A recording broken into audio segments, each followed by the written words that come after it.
Hello and welcome to another episode of Raise the Bar. I'm your host, Troy Haines, former UCLA high jumper, career best of 2 meters 22, 7'3" and a half or a quarter, depending on who you're talking to. I like to round up to a half. Um, I just recently met someone who had the same PR and he claimed 7'3" and a quarter. And I was like, oh man. Anyway, that's got me at number 4 on the all-time list at UCLA. And really doesn't mean anything to most people, but been holding on to that spot for 30 something years now, however long it's been. Seemed like 40 years. When did I finish jumping? It's been almost 40 years, 1986. So it's crazy. There's been a lot of good jumpers that have gone there in the meanwhile. Just nobody's gotten over that one in particular while they've still been at UCLA. But now, my career was over a long time ago, and I've been coaching for a while. So we're getting up to the kind of the sticking point here of the high school season. My college season is now over. I coach at Vanguard University. Excuse me, this is my 4th year with Vanguard, and their season ended 2 weekends ago with their conference championship, the first one at the D2 level. So that was fun. Got to watch my boy Zach go up and compete, and then bumped into one of my old jumpers. He's not an old jumper, but he worked with me a few years back, Malachi Carrasco from Fresno Pacific, who ended up winning and jumping pretty high. He jumped 211 this season already, so he's getting ready to break the 7 foot barrier. So that was fun, but that kind of ended the college stuff for me. So now the focus is back on the high school kids. And we had this last week 9 league champs spread out, here in the southern section of CIF, all over divisions 1, 2, 3, and 4, with a few seconds and thirds and 1/4 even that got a qualifying mark. And so we have maybe it's 10 league champs, something like that. But they're all competing this weekend, 4 different venues. I'm going to be at one running the high jump, so I won't get to see some of them. So I'm hoping that they're well prepared by me. They should be, and that they will make it through CIF prelims to the finals. I have high hopes for all of them. And then at CIF finals, they will uh, take the cream off the top of all 4 levels of CIF. And the rumor is that they're going to go up to 18 this year. Nobody's quite sure. I'm calling up the CIF divisional office to see if that is indeed the case. I know it's going to happen in the races. Not sure about field events yet, but everybody keeps telling me it should, which I like because that means a lot of jumpers are going to be able to stay alive longer. And it's kind of a crapshoot. Who's going to jump high on a given day. So the state qualifying mark at the Masters meet is 6'6". To get in, I'm sure it's going to be 6'4", with no misses. There's a lot of guys jumping 6'6". Now, not all of them will, recreate that under pressure, but there's an awful lot of 6'6" and higher jumpers here in the Southland. So it'd be great, to see a bunch of them get in. If there's the 4 winners plus another 14, that's a lot. And, you know, 6'6", 6'4s, maybe a 6'2" with no misses. I don't know. We'll see. But yeah, that's the plan there. Get through that. Get through the Masters meet. If you jump 6'6" at the Masters meet, no matter what place you finish in, if there's 18 people there and they all jump 6'6", they will all go to state. I've been down that road before. Back in 2019, we had Jack Wiseman from Huntington Beach and Aiden Garnett from Edison, both of them kind of Huntington Beach. And they both went to the state meet that year along with Kyle Jenkins. And they all jumped 6'4". The height was lower that year. So there was 12 guys, which is the old number that I'm used to, at CIF finals that qualified for the Masters, and 11 of the 12 made 6'4". So they sent 11 guys. The number used to be 6. And then they created that, the automatic qualifier just in case it was a really deep year. Lots of times here in the Southland, there's people that don't get to go. And when you go up to the north, no offense to the north, but they might not be quite as deep as us down here. It could be weather dependent. There's a lot of really great high jumpers that came from up north. I jumped against them in high school. I know there's a lot of them. And, from Malachi Carrasco up there in Fresno on up, there's a lot of guys up north. A lot of good high jumpers have come out of there, but it's not always quite as deep. There'll be some really high end guys, but maybe not as deep. So some of the guys who get to state from up there might jump only 6 feet or something like that. So, they don't really have a shot when they get to CIF, state meet. You're just going to get wiped out along the way because somebody's always going to jump 6'10" or 7, to win. So something like that, 6'11" one year, 6'10", you know. So anyway, we're looking forward to that. And what I want to do this particular episode is break into our first ever mailbag. So we've got to ask the Sky High and Fly Guy.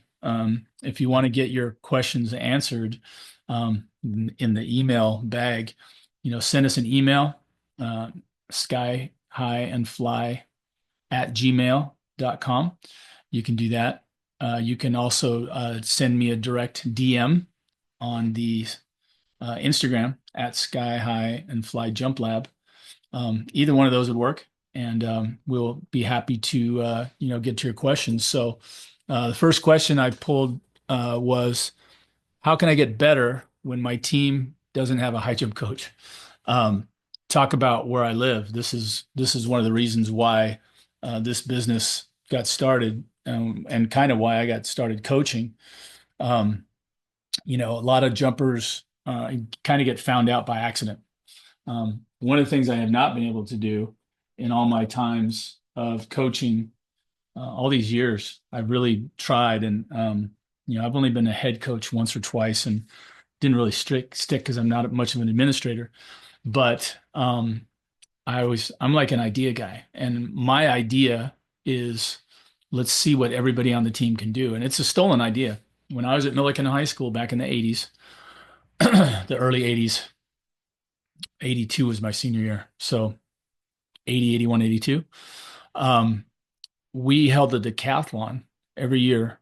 I don't know what the gals did at that time. We didn't practice together. Everything was kind of separated still.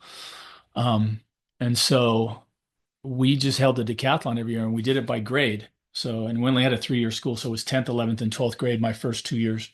So I competed in the decathlon my, sophomore year, and we tried just about everything. And they called it the decathlon. I don't think we did everything, and we might not have got to all 10, but I know we did high jump, long jump.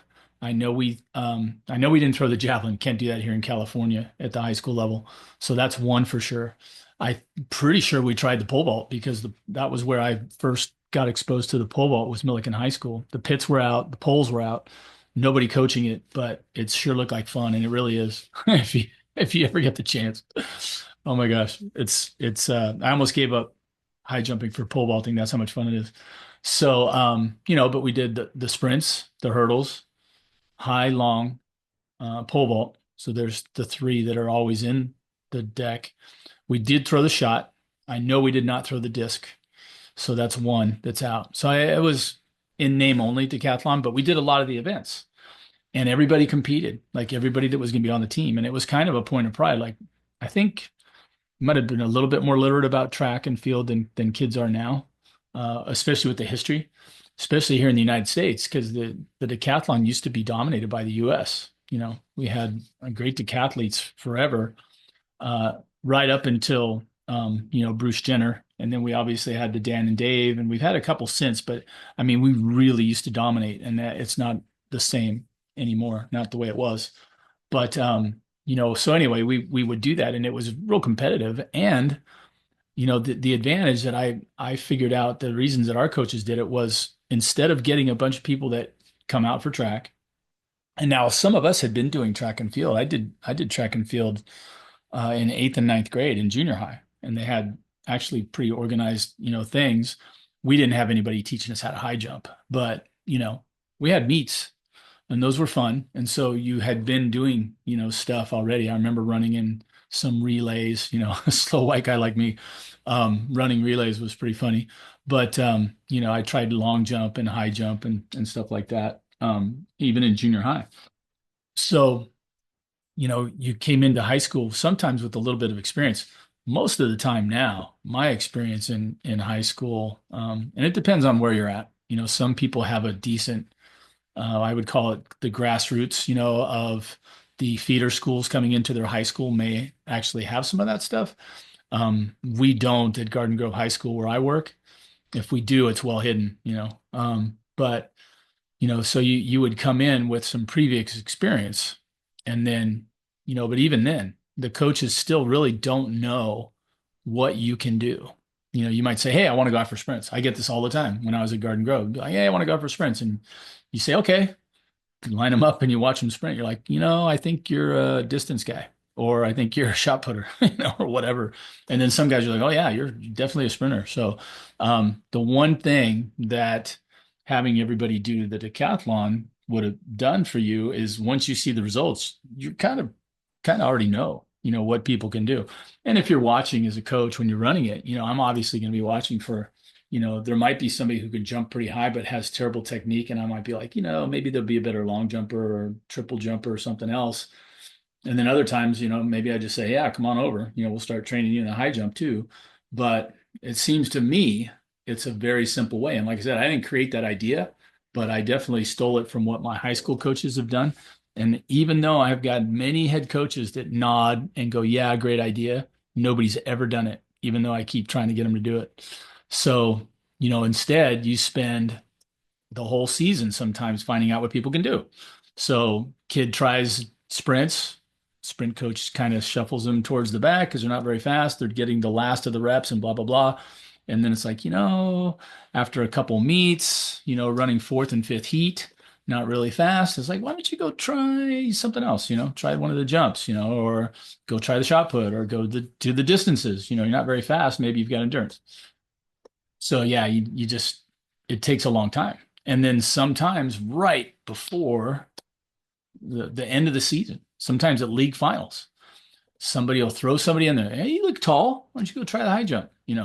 And boing, they go over stuff. Or like my cellmate at Garden Grove, I call him Mark Hastings. He's the defensive coordinator on the football team there.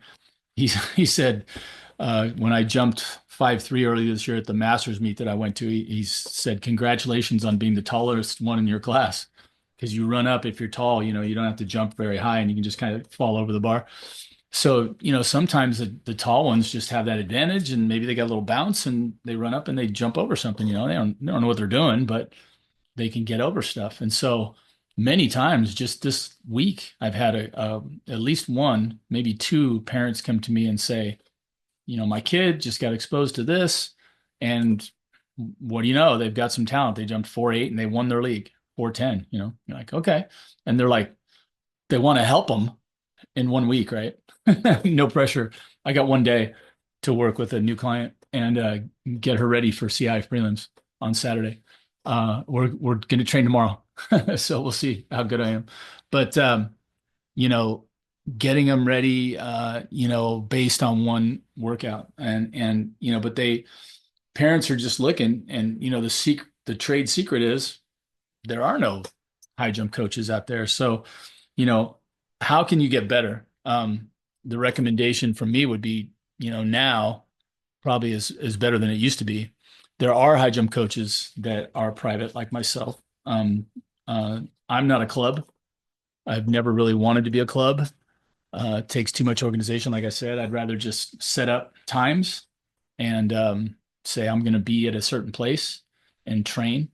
I have a lot of my own little things that I need to do drills and stuff like that. I really need a pit. So, we do that and, just say, hey, I'm here for 3 hours, show up and, do what you want, warm up, come on over and we'll start working. And so there's that. That's my version. There are clubs that you can go to, track clubs. The problem there is many times you're going to have one guy who's savvy enough to run the club, businessman enough, maybe he's got a track background, and just sees a way to make some money, gets your monthly fee coming in, right? And and can handle a bunch of kids at one time. Maybe he's got a couple of coaches or people that volunteer to help him or whatever, and they can handle 30 kids at once and say, hey, let's set up some drills and you guys all do this together, blah, blah, blah. Once you start running multiple kids, high numbers of kids, you need a certain number of coaches. I think there's certain laws they have, how many you have to watch a certain bit. And you go that route. And like I said, you're kind of in the same boat. You don't really know if they know anything about the high jump. And I'm here to tell you 9 times out of 10, they probably don't. Or if they do, they're too busy doing everything else to particularly help your kid. So my vote there is no, come to me. No, my vote there is, how do you deal with that? I've been in that situation myself at various times throughout my career, with or without a coach. And a lot of kids have been in that. That's why, the kids will watch YouTube videos, right? And they look at stuff online and they're trying to decipher. Some people I think are maybe a little bit better wired for that than others, just to be able to watch video and pick stuff out of it. Some people really don't do it very well at all. They are what I would call field jumpers. If you show them stuff, it's funny. I learned this being a teacher. There are completely different learning styles and how people get stuff. I was a visual. I see it, you show it to me. I can generally kind of start copying it pretty quickly and modify and continue to improve on what it looks like. Man, there are some people that even as you're explaining it to them, they're just looking around. They're not really paying attention to you. They're listening. It's funny because you'll accuse them that they're not paying attention. They are, but they're only hearing you. They're not watching you because it's not an important cue to them. They're used to listening. So, there's all kinds of those. And then you've got kinesthetic people that, yeah, they watch you, but they want to do it right away. They watch you do it and they're like, I'm going to do it. And I think the visuals that have a little bit of that kinesthetic stuff are kind of dangerous, especially if they like jumping, because then they'll wear themselves out, take too many jumps. But anyway, so you can quite literally become your own coach. It's dangerous simply because there's a lot of things you need to have a coach tell you. Um, you know, Taking off too close to the bar, for instance, hitting the standard with your head, jumping out of the pit. How do you avoid these things? If you don't know any better and you're just like, I'm just going to keep working, I had some success, blah, blah, blah. You're bound to make those mistakes. I hit one of the standards with my head my first year at UCLA, and I'd been jumping since I was 12. And I did that when I was 19. So after 7 years, I managed to hit a standard with my head, which I'd never done before. And I have not done since. That was a one timer. Landing on the bar because you're too close to it, you knock it off on the way up and land on it. Nobody likes that. And there are ways to avoid it. I try to teach people it, when I first start working with them. But it'll still get some people jumping out of the pit because you decide not to pull the trigger where you should and take two more steps. So you're going down the bar and you jump out of the wrong end. There's lots of little things like that. And then sometimes the first habits, I call it imprinting, like a duckling. Sometimes those old adages as far as learning technique are true. Sometimes it's old habits die hard. You've heard that. I'm here to tell you that is very true. Somebody's been doing something the same way for a long time, you are going to have trouble getting them to do something else. You either need to completely change, like make it so different that there's no frame of reference so that they can't just go right back to what they've been doing. An example would be completely changing arm styles. Maybe if they were used to be a double armor, boom, maybe you change them to a single and hope that they can just like completely ditch the one for the other.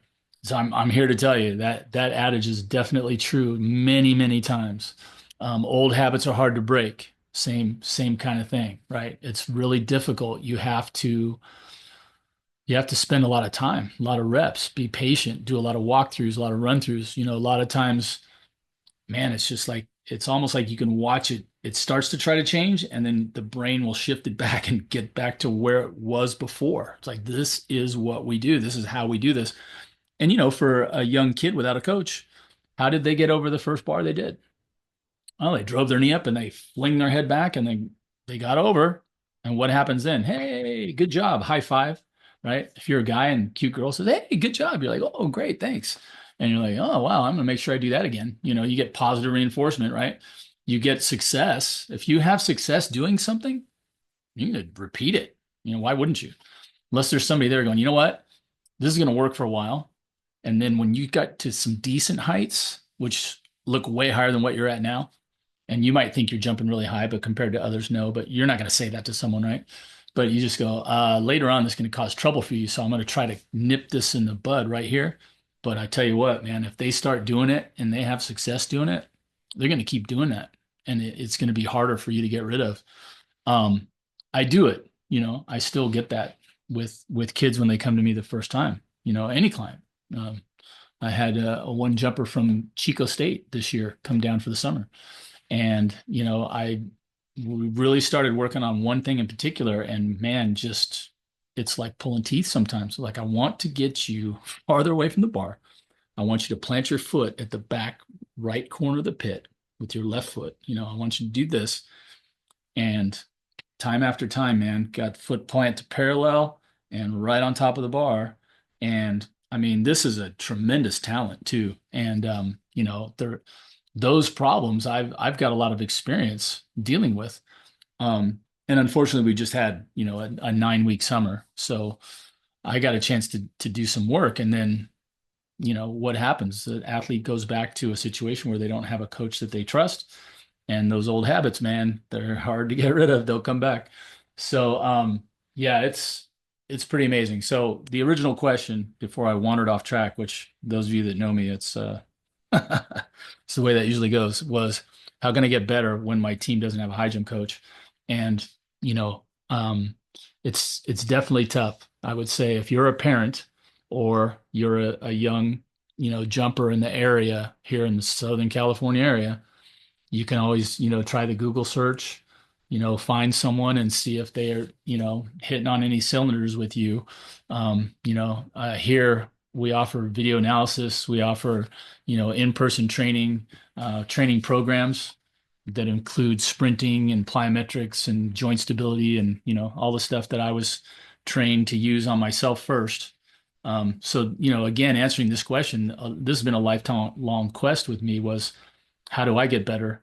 And again, with and without coaches sometimes.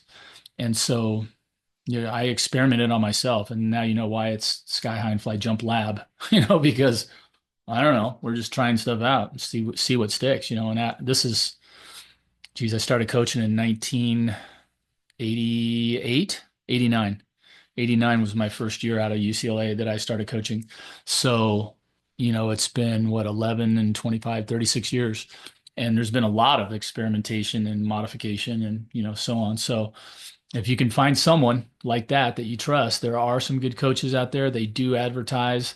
I don't have a list for you. They're competitors, obviously, but there are sometimes people ask me, I'm way over here and they're 3 hours farther away from me or something. And they said, do you know anybody in the area? So if, they're down in Vista Murrieta, I'd be like, hey, why don't you look up, James Kiefer? He used to coach Doug Nordquist and was, worked down to Vista Murrieta.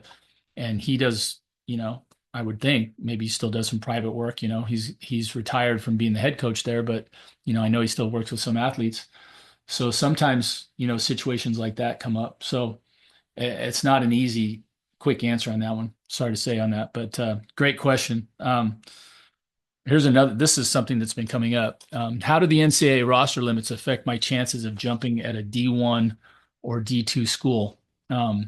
My first thought when I heard this was kind of a little bit of a panic once they said they're going to be 45 on a team. When I was at UCLA, we had like 65 or 70 guys, as I remember. It didn't really matter. You could carry as many as you want because you only had so many scholarships to go around. I think there was 8 at the time. So very few people even had full scholarships. When I finally got on scholarship after 2 years in jumping 7.2, I was just given a partial scholarship, which was books and tuition, which you'd be surprised how little that was back in the day. It's way more expensive now. But wasn't a whole lot, and when I got there, there were 7 jumpers on the jump depth chart. I was number 7. So that was just high jumpers. And there's a lot of events out there. So it could get pretty deep in a pretty large team, but a lot of the guys were just going to school there and competing on the team as quote unquote walk-ons or non-scholarship athletes, or if they had a scholarship, it was a partial like mine and it was tiny. So, you'd kind of spread the wealth around. I don't know what's going to happen now with NIL and all that. What does NIL mean to a track team, right? Track doesn't make any money, not like football or basketball. So I don't think you're going to see track athletes getting paid big amounts of money. And even people that claim that they're professional now, you and I both know there's not a lot of money to be made in track and field. You have to be very, very good, world class in your particular event. And even if you're world class in the jumps, high jump, long jump, triple jump, pole vault, even, man, unless you're breaking records like Mondo or something like that, you're probably still not getting much money. They give most of the money to the sprinters, whatever. So, the money is not the issue. And what I heard first was, well, isn't this going to cause all these D1 schools to try to get their athletes to be more like multis, right? They want them to do more than one event, which would make sense if I had less people, right? I'm not going to be able to have specialists. But then, when I thought about that, maybe that's still true. Maybe somebody's going to do that. But when you think about the roster cuts, right? There's going to be athletes that used to be at D1 programs that are no longer going to be welcome. We're going to say, well, we don't have enough room for you. Sorry. Are those guys going to disappear? I don't think so. The transfer portal is real. It extends to all sports. So, if you were a 6'8" or a 6'10" high jumper, let's say, you're a 22 or 23-foot long jumper that can't quite crack in at Division One. There's a lot of Division Two schools out there that would snap you right up. I guarantee it. If you've got one 6'4" high jumper at your D2 and somebody's floating around as a 6'8" or a 6'10", and a lot of schools now are saying, these big schools are saying, well, if you're not a 7-footer, you're not a state champ, you're not this, you're not that, we're not even interested. They want somebody who can step right in and score points at the conference meet and blah, blah, blah, right? And because I've got a limited amount of spots here, and I don't want to waste a spot on somebody who's not going to produce for me. But how many of those are there? How many 7-footers are there walking around high school right now? I only know one for sure because I've worked with him and his dad, and that's Jordan Randolph, and he's a junior. So he's still not even available. I don't know if he's pulled the trigger yet on where he's going. We've been talking about Grand Valley State in Michigan. Coach Jones and his guys there, he's got a whole troop of them, including Eli Kosiba, who jumped 230 already this year. 3 of them went to the trials, right, just last year. So, man, there's a lot of great schools out there with good young talent. But there's just, and there are always going to be a few. It's a big country. We got 50 states. There's going to be some 7-footers. But think of all the big D1 schools there are. There's not going to be one per school. So what now? You don't get a 7-footer. You don't get a state champion. What are you going to do? You're going to say no high jumpers? I'm not going to take a 6'10" guy because he's not good enough. One of the other guys I just did a podcast with, Kirsten Wicks, from McKendree University, he was jumping 6'7" in high school. And all of a sudden at this D2 school, he's flourishing and jumping, he's jumped 214, I think, almost a 5-inch improvement. So, you're going to get kids that mature later on. There are going to be kids that jump 6'10", 7 feet and never jump any higher. And you go, well, why is that, sky high and fly guy? Why does that happen? But, some guys are 6'3" and 165 pounds in high school, and they get into college, they put on 20 pounds. And you go, what is the big difference there? It's like 20 pounds is a lot more weight to carry up and over something. When you're playing basketball and you just jump up and hit the rim, maybe it doesn't affect you as much. But when you got to flip around in the air and land on your back, it does. I'm just here to tell you. From 6'3", 180 in high school to 6'3", 195, I had to learn how to change a bunch of things fast because I wasn't getting off the ground like I was in high school. And I've heard that story more than a few times. So, it depends. Some guys can make the adjustment. Jumpman Westner, he was on at the trials back in 2021 and jumped 7'5", and routinely on his Instagram site shows himself dunking from behind the free throw line. Amazing pop. And he likes being at 205. But most high jumpers are going to be, skinnier. You look at Barshim, you look at the perfect body type, you look at Tamberry, you look at Brandon Stark, you look at some of these guys, they look really stick thin and fast and not, wiry strong. They're not like wimpy looking, but they're definitely built to catch air, as I call it, instead of, looking like a linebacker or something, right? Um, so the jury's out, but I think there's going to be places for everybody to go still. And if you don't get to a D1 school that you were looking at, maybe there's another one. I mean, there's all kinds of D1 schools. There's majors, there's mid majors, right? Just like Steph Curry went to, what was it, Davidson? Um, you know, Nobody'd heard of them until he got them to the NC2A, whatever they made it, Sweet 16, or, made it to the Elite Eight, or however they went, right? Everybody knew him after that because he was jacking up threes from all over the place. But nobody knew about Davidson before that. So I think, if these guys get cut off of these teams because the NC2A and all their infinite wisdom decided to put roster cuts on a non-money sport. Sorry, the NC2A. Are they cutting the football scholarships? No. Are they cutting basketball scholarships? No. Why would you? Those are the ones that are making all the money. But whichever way, I don't think it's going to cause a lack of spots. I think it'll just, with the transfer portal and everything, it'll just spread things around. So maybe some of the smaller schools will pick up some of the kind of higher level talent that they didn't used to get, that is no longer considered good enough at the, D1 level. So I hope that answered your question. Here we go. I'm looking at this. I'll have to edit this later. Oh, there we go. Okay. What is the single most important thing I can do to jump higher? Is it technical changes or power through weights and plyos? Um, so it really depends. Some guys and gals are just gifted athletes. They're just tall and rangy and fast, and due to a lack of quality coaching, maybe they do have technique flaws, but they can still jump high. That does happen. And that has happened to me where I've looked at someone and said, wow, they're really getting off the ground well. And you got to be careful because you know, you can change things sometimes too radically. And all of a sudden, even though they're doing what you think is the right technique, they're not jumping as high. And that could be comfortability for them. There was a way, like we said, old habits die hard, man. This is just the way that I do this. And so I would say for someone who is not going to improve in technique because either they are rooted in their ways, right? Or whatever, then you have to train them better. You need to get them stronger, you need to get them faster, you need to get them more explosive with plyos. They need joint stability, they need flexibility, they need this.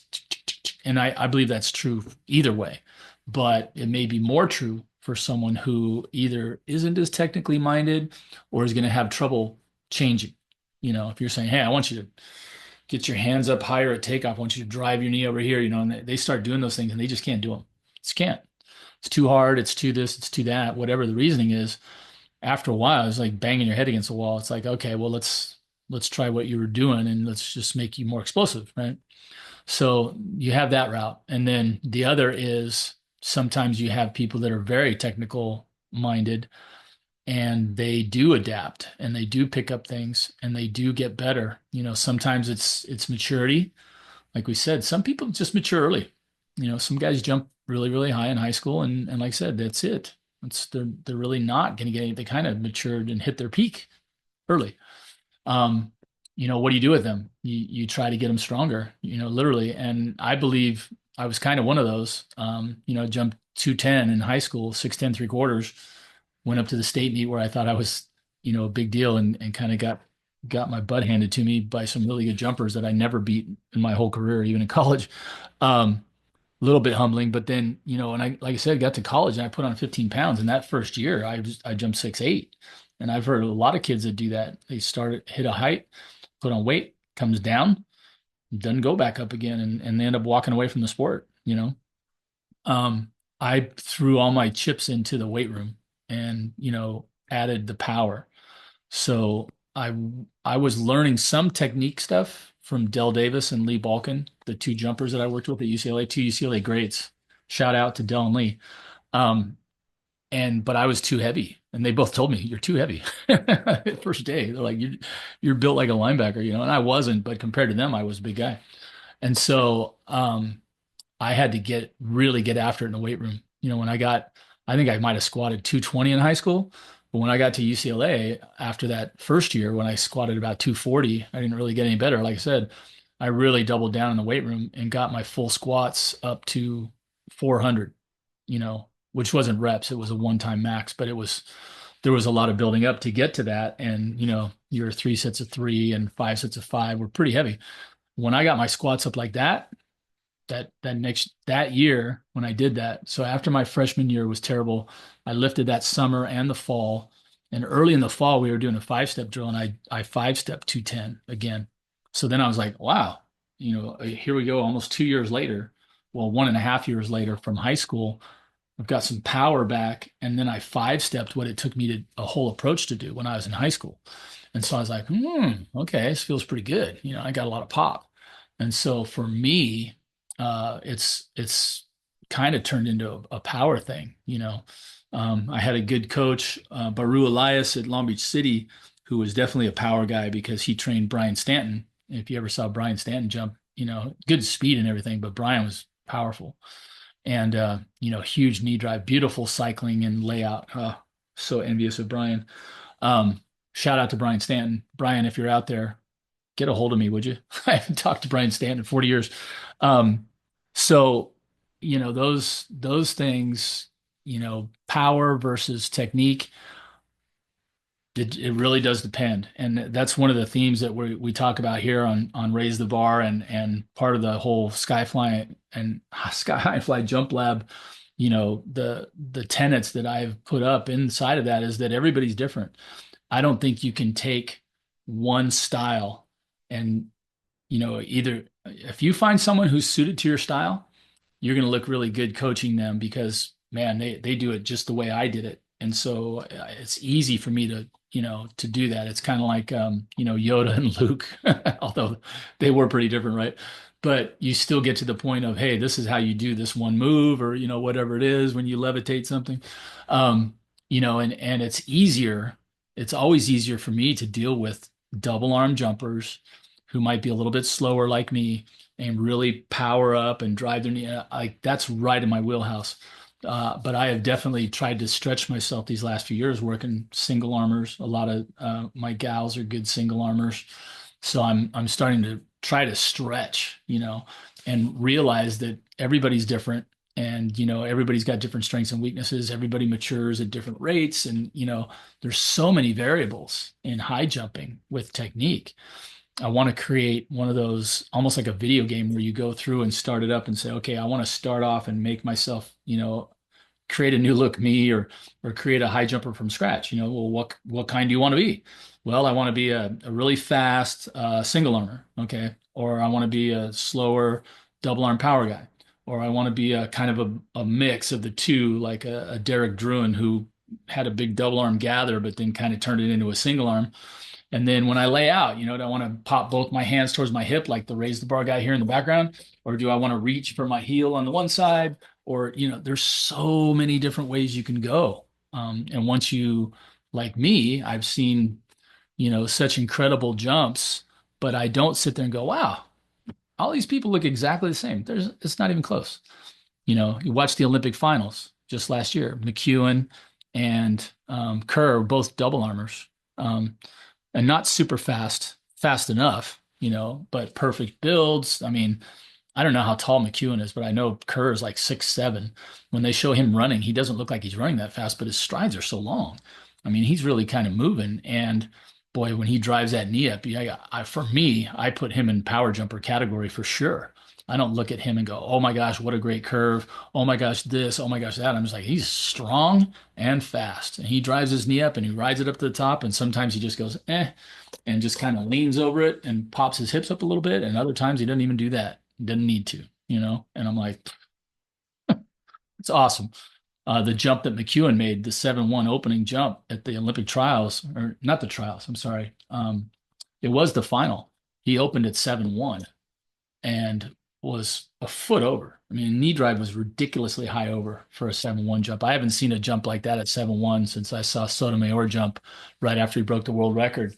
And he opened at 7-2 at that meet and kind of did the same thing where I was like, seriously? Like this much air on a 7-2? It looked like a foot that McEwen had on a 7-1 jump. And so, why would you throw your head back and try to arch as hard as you could when you're already over? You're just flying over it in a chair. Why even bother? So, anyway, wandering on the point is there are a lot of variables, a lot of different styles, and there's everybody matures at different rates. How do you get here? How do you get there? So, power for some when you've reached your peak of your abilities technique wise, and maybe you don't have anybody to show you anything else, you know, maybe you just pack on the power. And then, maybe you start watching videos on YouTube, or maybe you go to some coaching clinics, find a clinic. Doug Nordquist does clinics sometimes with, what do they call it? LA 84. That's a free clinic that kind of caters to coaches, but there's no reason why an athlete couldn't go. So you look those up. There's different places you can go. Look on the different websites. Go to, USATF even, might have some stuff. Um, you know, but finding the private coach, changing technique as opposed to power, it's really is a toss up.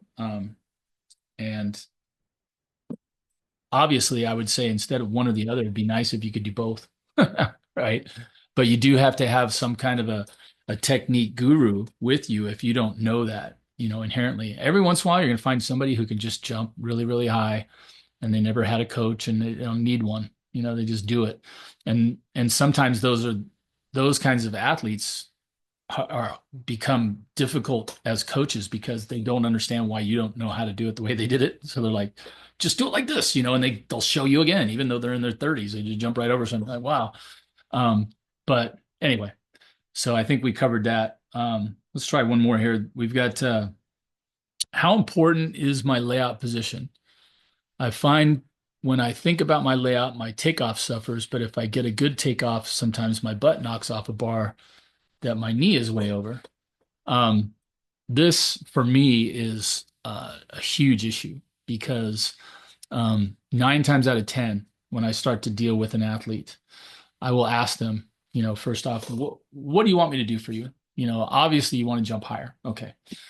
But, in particular, and I'll let them go. I won't tell them about, my 5 different things that I teach: straight, curve, takeoff, flight, layout. Just say, what do you want? What are you looking for? And I cannot tell you how many times I've literally got the phrase, my form sucks.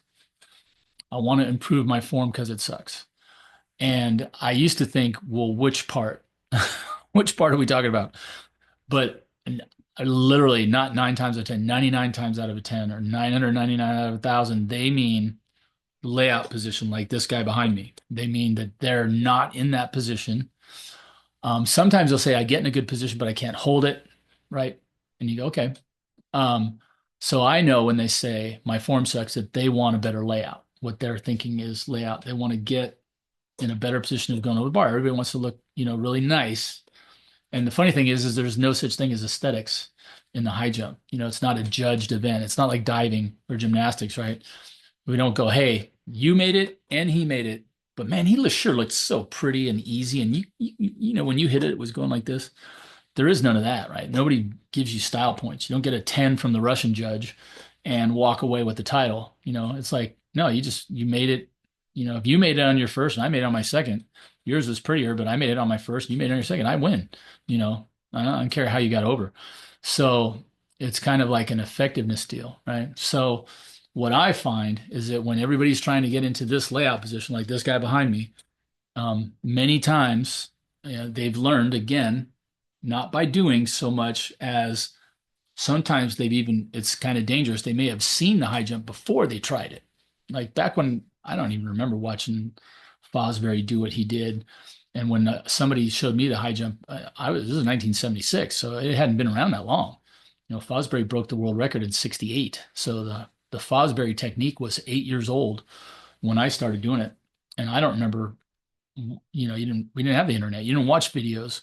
So if there was a news clip or something where I saw somebody jump, I don't even remember if I'd seen Dwight Stones by that time. Maybe 76 was the Montreal Olympics, right?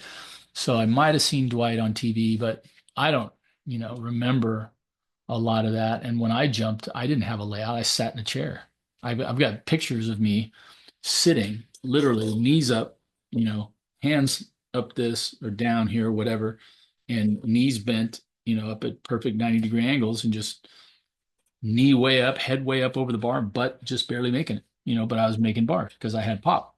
So it's like, okay, you know, um, when it comes to the, getting over, high jump bars, what is the most important thing? And to me, again, if I get someone who's learned how to lay out, and it's got so many different layers to it. I've had two athletes in the last 7 years, I would say, that trained me into even more of this than I was, and I'm pretty sure I've always been like this, but Malachi Carrasco was one, and Seth Johnson, who's now a decathlete at Cal, was another. Both of them, when they came to work with me, the very first time they left the ground, almost before they left the ground, they were in a perfect layout. I mean, like where you would just go, oh my gosh, that is a thing of beauty, right? Just supernaturally flexible, their head by their heels, nice rainbow arc, right? It looks like a slinky, right? Head to foot, perfect. And the problem with the slinky was that it wasn't horizontal, it was vertical because they were just barely off the ground and they're arching like crazy to get over bars. And these were low bars. And so that's one thing I always talk about is like, you got to be careful because you can get away with some things at low bars that you can't at higher bars. And again, if my strategy is working for me and I can't foresee when it's going to become trouble, that's tough. So again, I would show both Malachi and Seth. I was like, hey, I love the position you're in. I love the move that you're doing to get there. I love all of it. I said, but I need that move to happen later, not sooner. So you can't throw that move while you're still in the midst of your takeoff. We have to run. We have to run a curve. We have to take off. We have to fly for a while. And then we've got to lay out. If you think about it logically, if you take your personal best with your best layout and everything else, let's say you just run and you jump and you get some pretty good air and then you arch like crazy and you pull and the bar is wiggling and it's a new PR and you're like, yeah, I've been training my butt off and I really worked hard and I hit that good position and I held it forever and I pulled and the bar's wiggling, right? And I go, how are we going to jump the next height? And if you think, I had a couple inches there, I could do that again. Okay, how are we going to jump 6 inches higher, right? How am I going to get 6 more inches out of that layout? My preposition or supposition, I don't know which one it is, supposition, it would be that that's not going to happen. Someone who's that bendy, like Seth and Malachi, if you ever watch any of their stuff, you'd be like, you'll see what I'm talking about. You'll go, okay, well that layout, we're maximizing your layout. It's maxed. There's nothing else you're going to get out of that. Okay. But how do I get more height? I'm going to have to run faster. I'm going to have to take farther out. I've got to launch and get more air, what I call getting air, getting a longer flight, and then laying out. I can't start laying out immediately. If my best is 6'6", and eventually I'm going to be jumping at 7'6", let's say it's a foot higher. Can I arch that foot? No, you're not going to be able to arch that foot. You're going to have to run and you're going to have to really master some takeoff mechanics and wait. I don't know how much longer it is. I should figure this out. I need some software on my videos. But if you could figure out, because the video software I have is my iPhone or my iPad, which shows you things in seconds, and I need tenths and hundredths, right?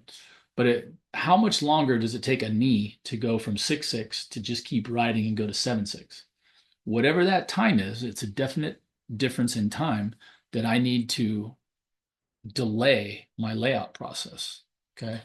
So yeah, which one's more important to me is like, now again, that supposition is kind of a little bit backwards because I'm talking about people that had outrageous layouts. I have worked with people that have outrageously good drive knees and they're in awful positions in the air because the knee is almost too good. Okay. And so If there's a jumper whose knee comes up like crazy, where their knee is like a foot over their hip and their hip is like a couple inches over the bar, you're like, oh my gosh, look at that. That's amazing. And it is. And I think it's awesome. And it's something to be cherished. But at the same time, we do have to get you over the bar. Okay. And if I'm sitting with my knee up and my butt down and I'm kind of looking around at it, I'm only going to make a limited amount of heights before I do have to learn how to get into this position that this guy's in. So that's really the game again. It's kind of like I know I sound like a lawyer or something, or like someone who's what was it Tolkien said about the elves? He said, be careful when you ask the elves for advice because they'll say both yes and no. And I'm saying, well, I don't know which one is more important, but I do know what it's forced me to is I come back to sequencing is more important. It's more important to me that you learn how to run straight, you learn how to accelerate through a curve, you learn how to take a really nice lean angle and lean back angle, get your arms ready for whichever style you're going to use, and boom, nail the takeoff, hit vertical as close as you can get to vertical, and learn how to wait so that you can throw your layout the right time. I do know that if you throw your head back too early, when I say head back, I mean head back towards the vertical plane of the bar. Picture a big plywood sheet running down the length of the bar. If you break that plane with your head when you're like way out in front of the bar, you throw your head back towards that, you're never going to finish that unless you're just an incredible noodle with incredible, pop. There are some people get away with it, but again, most of the times I see it, it's they get away with it at lower heights. You're going to be okay at lower heights, even if it's 6'8" and you get away with it. You're not going to get away with it at 7 feet if you're a 6'8" guy. And if you're a 4'10" high jumper, maybe you get away with it at 4'10" and 5 feet, but you don't at 5'2" and 5'4". That's how simple it is. So I need to learn, and you watch some of the great ones, watch Barshim, watch Bondarenko, watch most of those guys will ride the knee. And when I say ride the knee, they drive it up and across, and it's at least hip high. And then they just leave it up. There's a great demonstration video by Stephen Holm where the guy throws the stick at the ground. I'm sure everybody's seen that one. It's done by a Japanese scientist, I think. And they show the strike angle of this stick and it hits the ground and it spins over the bar, right? And it says you don't even need a layout. And you see Stephen Holm run up over that image and hits that same angle and pops up.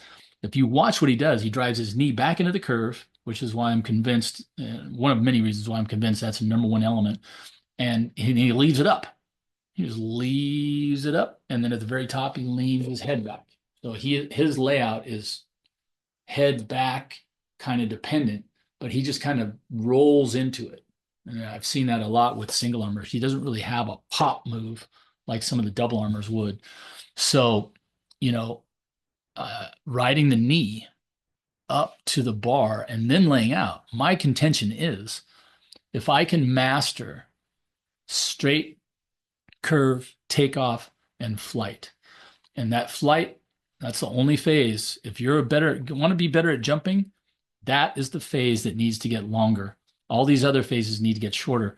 I need to run my straight faster, shorter amount of time. I need to run my curve faster, shorter amount of time. I need to get on and off the ground. As much power and speed and acceleration and force, bam, get off the ground. And even if that is to get longer because of maybe a longer last step and blah, blah, blah, the time difference there is so infinitesimal. But what results is more flight, and the flight is going to be longer and longer and longer as you get better. Now, if I can wait to the same position, body position, right? When do I start my layout? If I can master getting to that position, my contention is that your layout should always be the same. You can throw your head back, your hands back, all of it. I teach, for double armors, they can get their hands on their hips. They can pull their shoulders towards their heels. They can drive the knee down. They can do all kinds of 3-4 different moves. Okay. And we just time them up so that I'm trying to look like that, trying to look like that little arch, like McDonald's arch, if you want to call it that, or a rainbow or a slinky, right? But the key is that your head and your feet are on the same level. Most people, when they do their slinky, they're like a big C, like this. And I don't want to be a C. I want to be one of these, okay, like a golden arch. If I can wait and get into that position, as soon as your head goes lower than your feet, man, it's just like a slinky. The slinky just flips over, goes down to the next step. or walks uphill. Either whichever way you want to do it. I always feel going downhill, but that is all. The key is sequencing. It's not necessarily the layout position. And one of my least favorite things by what I think are well-meaning but unexperienced coaches is when they'll tell their athlete, "Oh, if you could just hold that position longer," you know. And what does that usually mean? It usually means that they did it too early and throwing their head back. And you would think when you throw your head back earlier that you will spin more, you'll rotate more. Completely wrong. It has the opposite effect. Okay. You won't spin any faster. You'll spin slower because you cut off your knee drive early. You're driving parts of your body back underneath the bar and it's got to spin all the way around now. There are some very few jumpers that get away with it, but I would still contend that they would jump higher if they were to leave their knees up longer. If Vanyuk is one from the Soviet Union, he's only 5'10" or 11, and maybe he just can't ride his knee that high, and he really needs to get into a position. But he ends up in that position, but not by riding his knee there. And then the young jumper from Georgia, Elena Kulichenko, she even told us on the podcast, she says she thinks she needs to ride her knee higher so she can start getting heights above 2 meters. And her layout is so pretty that she just pops her knee almost immediately at takeoff and gets into a nice position and makes a lot of bars. But like I said, she is, I think, coming to the realization that there's only so much there with the layout. And her layout, I mean, if you saw it, you would be like, oh my God. It's like I say, it's like, oh my gosh, look at that. I'm here to tell you that when people saw me lay out, it was not like, oh my gosh, look at that guy. He's so flexible. He's just that. They would be like, did you see how high he drove his knee up? That was usually what got me over bars. It was not my beautiful layout. So I might be prejudiced that way, but I would love to have had one of those and to have used it at the right time. So again, sequence is what I preach. I want, and I've got a ton of drills, pit drills and backovers, and you can see them all over the internet. You can see them all over YouTube. You can see them all over Instagram. Former jumpers, new jumpers now, former coaches, new coaches now, showing all their best tricks and how do I get into this position, blah, blah, blah. And there's tons of great drills out there, and I do a lot of them, and I steal from others, and I've created some of my own, and I hope they steal from me. When you look at it, it's like I'm all about it.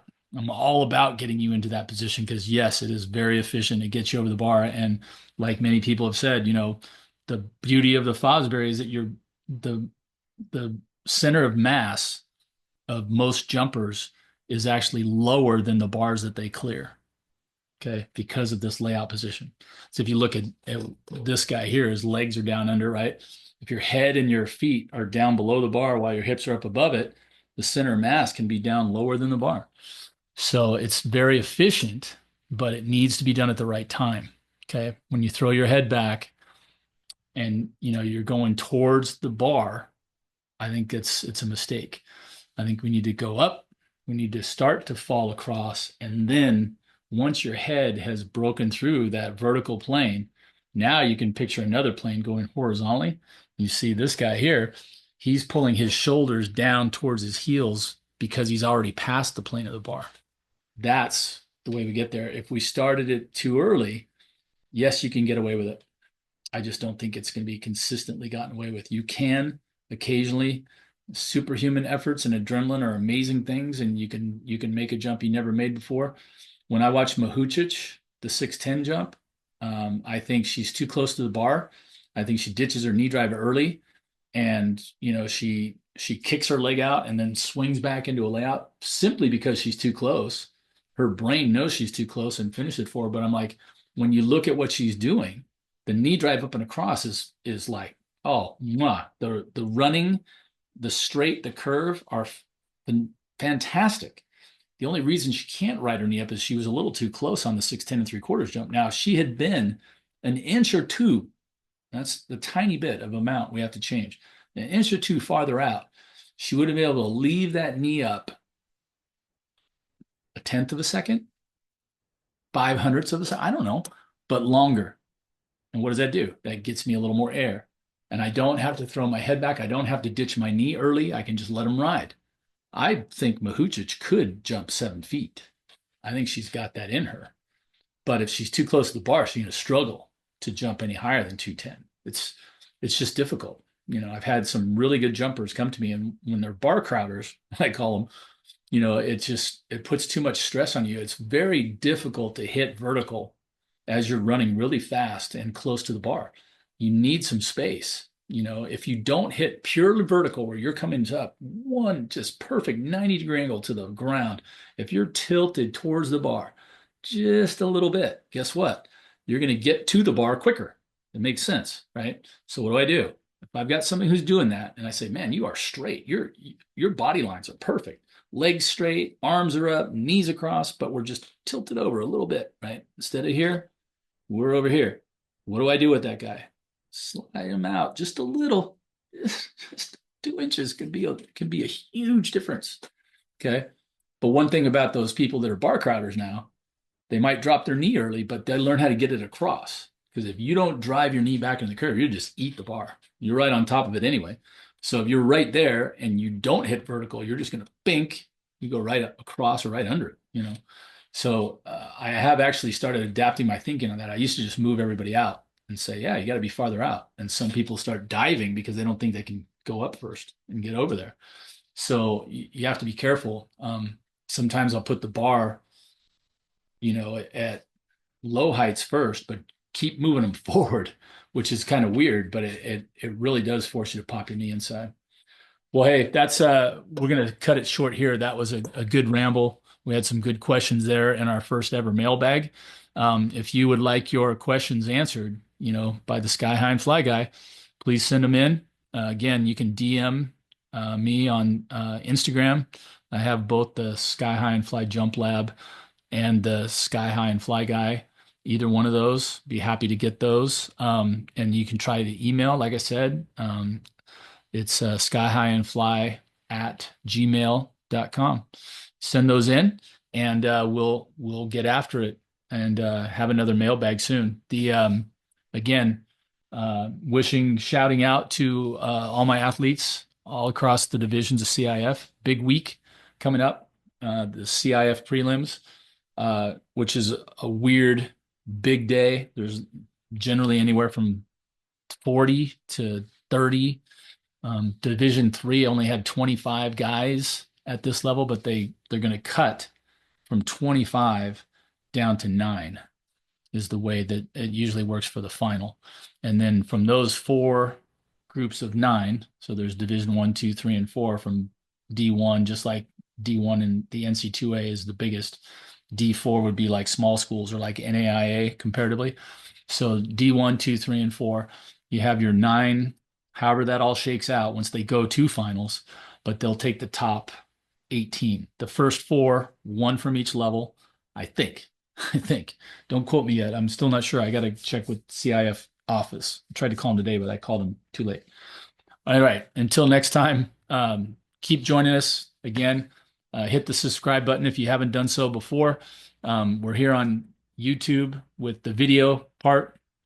And then we're also on most platforms, Apple Podcasts, Spotify, and so on. So, you can find it for when you're driving to work. And, who has time to watch an hour-long podcast, on YouTube? But I listen to them when I'm driving to work. So if that's your gig, then, do the Apple podcast. Give us a like on YouTube, Apple, or Spotify, and also do the same on the Instagram site. And that'll do it for us here. I'm Troy Haines, the Sky High and Fly guy. This has been Raise the Bar, our first mailbag ever. And we're looking forward to doing one of those. Like to do one, maybe try to get on a once a week kind of schedule. All right. You guys have a good one. We'll talk soon.